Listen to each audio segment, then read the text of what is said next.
and it's possible then to improve.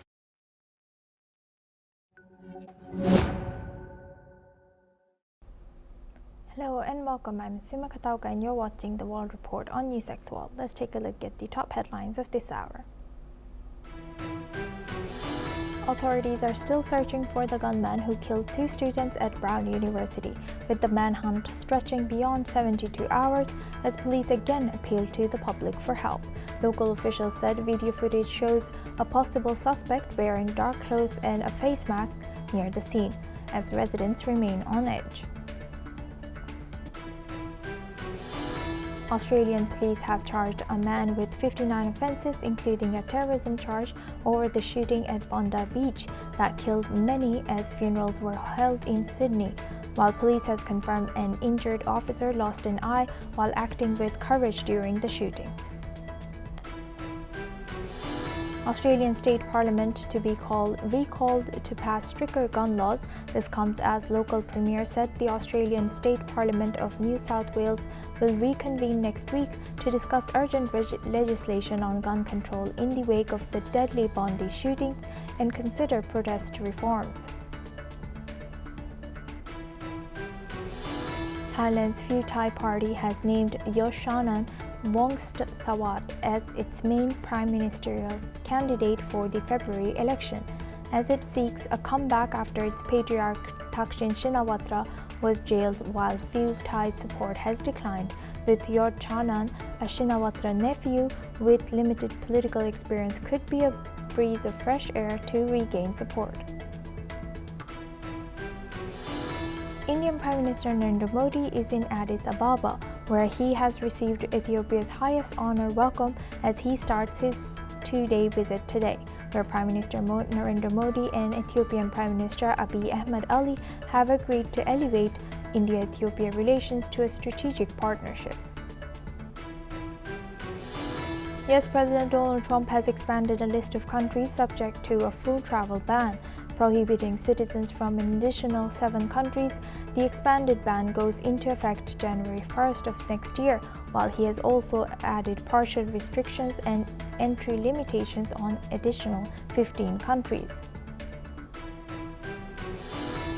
According to Pentagon statement, senior US and Chinese defense officials met in Washington from December 15 to 16.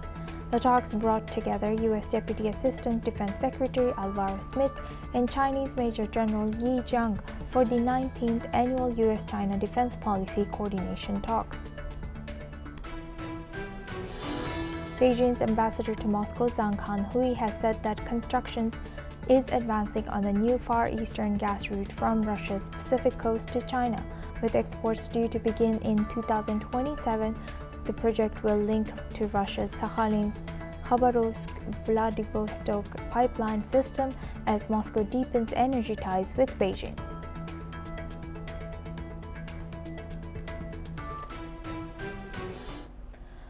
Now we start this hour with India. India has summoned the Bangladesh High Commissioner, His Excellency Muhammad Riaz Hamidullah, over serious security threats to the Indian mission in Dhaka. The move came just hours after a radical group in Bangladesh announced a march to the Indian High Commission.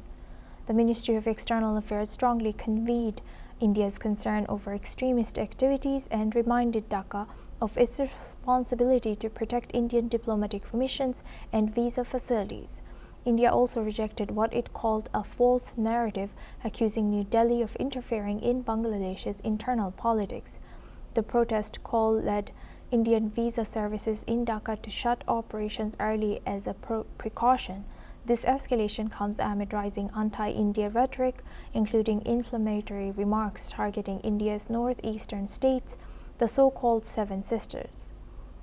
Notably, the diplomatic warning comes a day after both countries marked Vijay Divas, highlighting their shared history from the 1971 liberation struggle. India has stressed it wants peace, stability, and credible elections in Bangladesh, but will not compromise on the safety of its missions.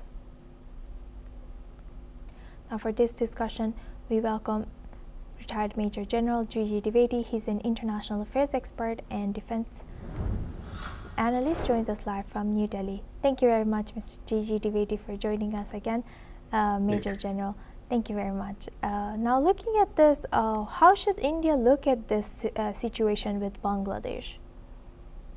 Well, Suma, first and foremost, you mentioned that India and Bangladesh celebrated the Victory Day or the Vijay Diwas only yesterday. Yes. And I had the honor to fight this 1971 Bangladesh war. And therefore, the Bangladesh situation, Bangladesh as a nation is very close to our heart because after all, in my own unit, we lost 20 brave soldiers who gave sacrifice, and India, almost 3,000 soldiers sacrificed their life for liberation of Bangladesh. So the point is that India as a nation, we have a deep attachment to Bangladesh because after all, it was created with the immense support from India at large. Now the irony is that over a period of time, especially after the hostile forces that have gained ground in Bangladesh, the situation has deteriorated, and there is a very orchestrated, movement to discredit India, especially after Sheikh Hasina had to exit in last August. These radical forces, these anti-India propaganda has gained ground, and few things actually require mention. First and foremost, the law and order situation in Bangladesh is a matter of immense concern because the radical extremist elements are today calling the shots. The second point is minorities are under stress because they have been subjected to mob violence. And the third point is these radical forces have taken up a very considered and a very well thought through plan to discredit India. And a lot of provocative statements have been coming, which actually impinge upon India's sovereignty, India's integrity. And a statement like, we'll cut off the seven sisters from the mainland, or the Bangladesh is the, has a domination on the Bay of Bengal. These statements actually have been coming very frequently, and now they have announced a march, a protest march against our mission in Dhaka. Well, Asuma, India has taken a very, very considered and nuanced stand. We have made it repeatedly clear that we have only goodwill of Bangladesh in our minds and hearts, and we have no interference in the internal affairs of Bangladesh. It is left upon them how they want to govern the country, how they want to run the country. All India has assured is that whatever support India can offer, we are more than willing. But beyond that, we have no intent to either interfere or influence the affairs of Bangladesh. And therefore, I think Bangladesh interim government by Muhammad Yunus must take into consideration that India's goodwill cannot be taken for granted when India's interest is actually threatened, or the kind of bonhomie that is developing between Pakistan, Bangladesh, and of course China as the overarching shadow. This will be not accepted as long as India's interests are actually threatened. So all I can say is that India has taken a very nuanced, considered stand. Goodwill of Bangladesh is always very close to heart. Bangladesh is a very important neighbor for India, but at the same time, the other side also must understand that our interest should not be compromised, and our diplomatic mission must be protected, and the rights of the minorities as also must be protected. Otherwise, India will have to take a different stance, Asuma. Yes, thank you for sharing that. And Major General, it's so fascinating that you have been part of this between Bangladesh. You have taken part in history between Bangladesh and India. And now that the ousted leader Sheikh Hasina stays in India, from Bangladesh's perspective, maybe they're thinking of the fact that she is comfortable in India, as maybe a sticking point between Bangladesh and India. So how could this influence bilateral relations with Bangladesh, and how should India balance its relationship with Bangladesh? As you know, the more gap there would be between India and Bangladesh, we know that China would be eyeing that gap. We know Pakistan could be eyeing that gap as well. Well, Sumatra, first and foremost, India has a very deep relation with Sheikh Hasina's father, the family as such. And once there was a threat to her life, and she has taken asylum in India, and India has, on purely humanitarian grounds, have given that stay. But that doesn't impact the India-Bangladesh relations, because they have to be seen in a different perspective. The second point is that the kind of development taking place in Bangladesh, where especially between the Bangladesh and Pakistan, I just did an article only last week that there have been more than a dozen military delegations that have visited Bangladesh, including the naval chief of Pakistan, and there have been trilateral meetings. One was in the Kunming last year, where Pakistan, Bangladesh, and the Chinese, their leadership met, and these are not very conducive to India's interest. And more than anything else, that there is a kind of hostility, kind of narrative is being built that as if India is a threat to Bangladesh, as if India is interfering in the affairs of Bangladesh. Well, that narrative is totally irrelevant and unfounded. The next point is that in Bangladesh there are inimical forces which have been making not only statement but also giving an open kind of a challenge that we'll take on India, and we'll ensure that India is cut to size. And these sort of statements are actually well orchestrated. Unfortunately, these radical elements have tacit support of the current dispensation. So the point I'm trying to make is that Sheikh Hasina's stay in India should not be taken as something which is inimical to Bangladesh interest, while Yes. India has all the support to Bangladesh. In fact, before Sheikh Hasina's exit, India had such a very positive relation with Bangladesh. In fact, India was the biggest trading partner, Yes, and major. Bangladesh economy was doing great progress. So I think that this is a false narrative which Bangladesh government must ensure that anti-India forces are not given encouragement, and the relations between the two countries are good, both for Bangladesh and India. And 100%. India is willing to make more than halfway to ensure that our relationship Yes. is at the strong track like before. Yes, hopefully everything goes back to normal. With that, I would like to thank retired Major General D.G. Dwivedi for joining us today and sharing that insight. Thank you very much. Now we move the focus on to Middle East.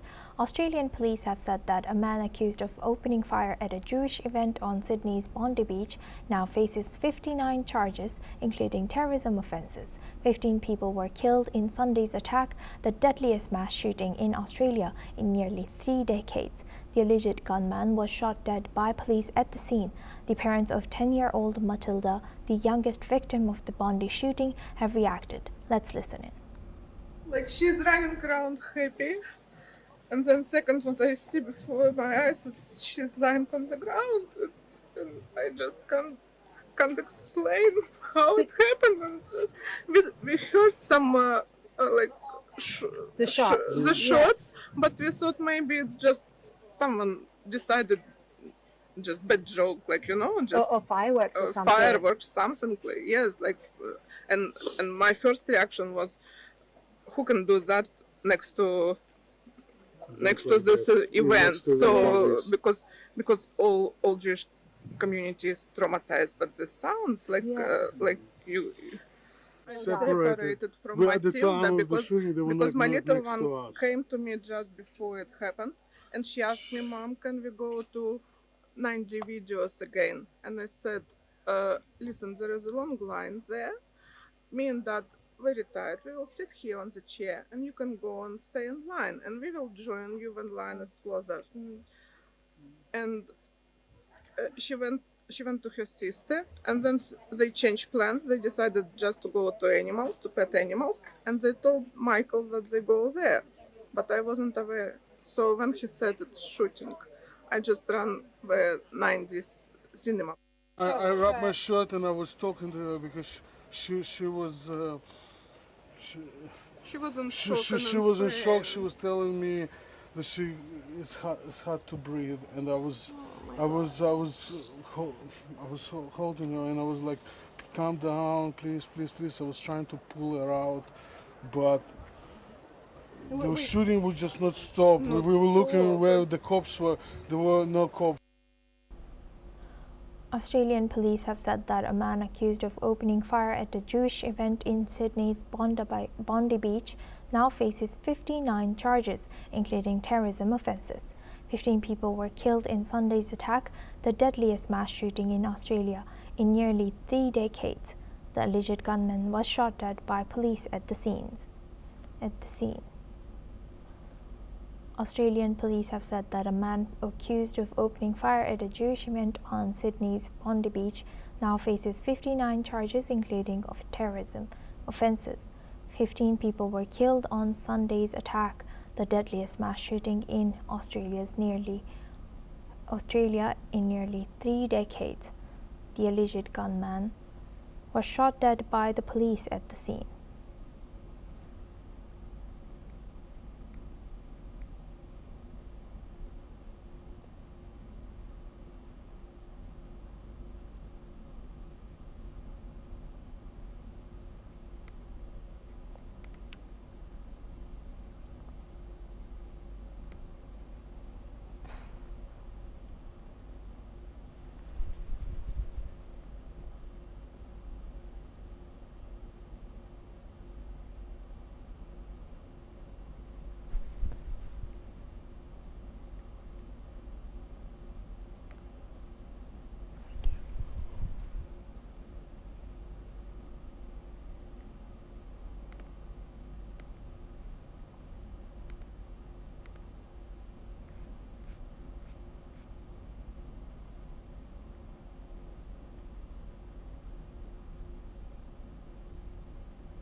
Australian police say a man accused of opening fire at a Jewish event on Sydney's Bondi Beach now faces 59 charges, including terrorism offences. 15 people were killed on Sunday's attack, the deadliest mass shooting in Australia in nearly 3 decades. The alleged gunman was shot dead by police at the scene.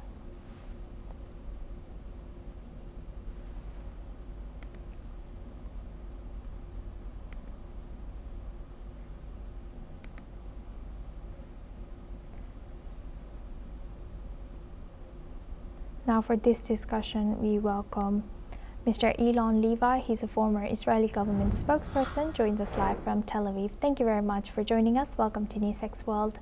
Mr. Elon, thank you. Unfortunately, this is not the first attack on a synagogue or anti-Semitism attack this year, especially in Australia or in Western nations. How could have this been prevented? As you know, there were many calls to watch out for these kind of events, especially be cautious around these kind of events, especially around Jewish events this year. What should leaders do more to protect such events now? You're right that this was not the first attack on Jewish targets. In fact, the October 7th massacre inspired jihadists and extremists around the world to attack Jews all around the planet. This is the 4th deadly attack on Jews outside Israel this year. The last was a deadly terror attack by a jihadist at a synagogue in Manchester in September 2025. The Bondi Beach massacre was a security failure at multiple levels. Let's start with the fact that there were only 2 policemen at the scene for 1,000 people who had been warning the Australian government for years that they were a target. There have been so many attacks on Australian Jewish targets, and those concerns were clearly not taken seriously if there were only 2 policemen at the door. But you know, if there are, the question of the police presence is the last resort, the last line of security. The real question is how to stop these attacks at all. And the fact is, we have seen years of vicious incitement and hate speech against Jews and Israelis all around the world, including protests in Australia calling for terrorism. We've seen marches of people calling globalize the Intifada. The Intifada was a wave of terror attacks in Israel 20 years ago. Intifada means kill Jews wherever you find them. Globalize it means bring that to Australia. And that's exactly what these 2 ISIS terrorists did on Sunday. Mr. Elon, do you have any do you have any proof that they were ISIS? That is what is being reported now in the Australian media, I believe, on the basis of statements from the Australian police. Okay. That they'd pledged allegiance to Islamic State. Okay, and now how should Australian leaders in this case address the protection of targeted communities such as the Jewish community? Sticking its head in the sand and doesn't understand the extent or seriousness of growing anti-Semitism in Australia. The Australian government appointed a special envoy for combating anti-Semitism. She's written a report with recommendations, and the Australian government has not adopted it yet. She spoke at a Knesset hearing yesterday. I was in the Israeli parliament yesterday for an emergency hearing about anti-Semitism in Australia, and she called on the Australian government to adopt her report with detailed recommendations for how to fight anti-Semitism in Australia. So Australia needs to get serious about the growing racism and extremism in its own country, and also look at how foreign state actors are trying to destabilize Australia. Let's remember, just a few months ago, Australia expelled the Iranian ambassador after it found that Iran was responsible for the firebombing of a synagogue. It also banned the Islamic Revolutionary Guard Corps, the Iranian Revolutionary Guards, describing them as a terrorist organization. And so Australia needs to work, I think, more closely with partners around the world to take seriously the threat of foreign-based jihad attacks in Australia, as well as the homegrown extremism, which is a very real problem now. Yes, indeed. Thank you for highlighting this, Mr. Levi. Please stay with us as we come back to you for our next discussion as well. Now, moving on to Middle East, the Israeli Defense Forces have confirmed a drone strike in southern Lebanon that has killed a Hezbollah operative near Taybeh. The operative involved in the intelligence gathering on Israeli forces and rebuilding Hezbollah infrastructure violated ceasefire understandings between Israel and Lebanon, according to the IDF. This follows rising concerns about a potential large-scale Israeli military operation in Lebanon as Israel continues its airstrikes on Hezbollah targets despite the truce brokered in November of 2024. Lebanese officials have intensified diplomatic efforts to prevent further escalation, with the Lebanese army's weapons control phase almost completed. Tensions remain high as Israel critiques Lebanon's failure to disarm Hezbollah while continuing its airstrikes, resulting in at least 335 deaths in Lebanon since the ceasefire last year. Now, for this discussion, we welcome back Mr. Elon Levi. He's a former Israeli government spokesperson, joins us live from Tel Aviv. Thank you very much, Mr. Levi, for staying with us. Now, looking at this, what more can you tell us about the ongoing situation between Lebanon and Israel? Well, the ceasefire between Israel and Hezbollah is fragile because Hezbollah has never accepted it. The truce says that Hezbollah must be disarmed. it can have no presence anywhere near the Israeli border. Lebanon is required to dismantle Hezbollah, and they've said they want to dismantle Hezbollah. But Iran's proxy army in Lebanon is not disarming, it is rearming. It has re-established its supply routes through Syria and through the sea. It is trying to rebuild its terrorist army, rebuild its missiles, and it's clear that the Lebanese army is just too weak to dismantle Hezbollah and take its guns off it. And Israel is saying, we are not going to allow this terrorist army that wanted to invade Israel before October 7th, that fired thousands of missiles at Israeli towns. We are not going to allow them to rebuild their forces in flagrant violation of international law, in flagrant violation of the ceasefire that says that Hezbollah must be completely dismantled. So what we need now is massive global pressure to make sure that Hezbollah is disarmed, that it's dismantled, and that we can clear that obstacle, so hopefully there can be peace between Israel and Lebanon without an Iranian proxy army in the middle trying to drag the two countries into war again. With that, I would like to thank Mr. Elon Levi for joining us today and sharing that insight throughout our news. Thank you very much. Now we move on to Africa. Families in Guinea are living with anguish as thousands of young migrants have disappeared along dangerous routes to North Africa and Europe. One father, Abdulaziz Baldi, told AFP that he still does not know whether his son Idrissa is alive after the boat he was on capsized off of the Moroccan coast. Like many families, he has never seen a body, only fragments of information and unanswered questions. Guinea has become a major departure point for undocumented migration, with young people vanishing after desert crossings, police raids, detention, or shipwrecks at sea. An NGO, the Guinean Organization for the Fight Against Irregular Migration, estimates that at least 1 in 10 migrants who leave never return. Between 2014 and 2025, more than 50,000 migrants are believed to have died or gone missing across Africa and the Mediterranean. Aid groups say families have the right to truth, dignity, and remembrance, even as many remain trapped in painful uncertainty. Let's listen in. En Guinée, quand nous prenons les estimations, on peut aller à des milliers de disparus. Mais juste, ça va prendre du temps à identifier ces familles parce que non seulement d'abord la communication manque, et on est la seule organisation qui arrive à identifier, et on n'arrive pas à couvrir tout le pays d'abord parce que... Now we move on to our next news. Japanese scientists have retrieved an ice core that they hope will help experts protect the world's disappearing glaciers. The sample is part of an ambitious international effort to understand why glaciers in Tajikistan have resisted the rapid melting seen almost everywhere else. Meanwhile, some scientists have responded. Let's listen into what they have shared.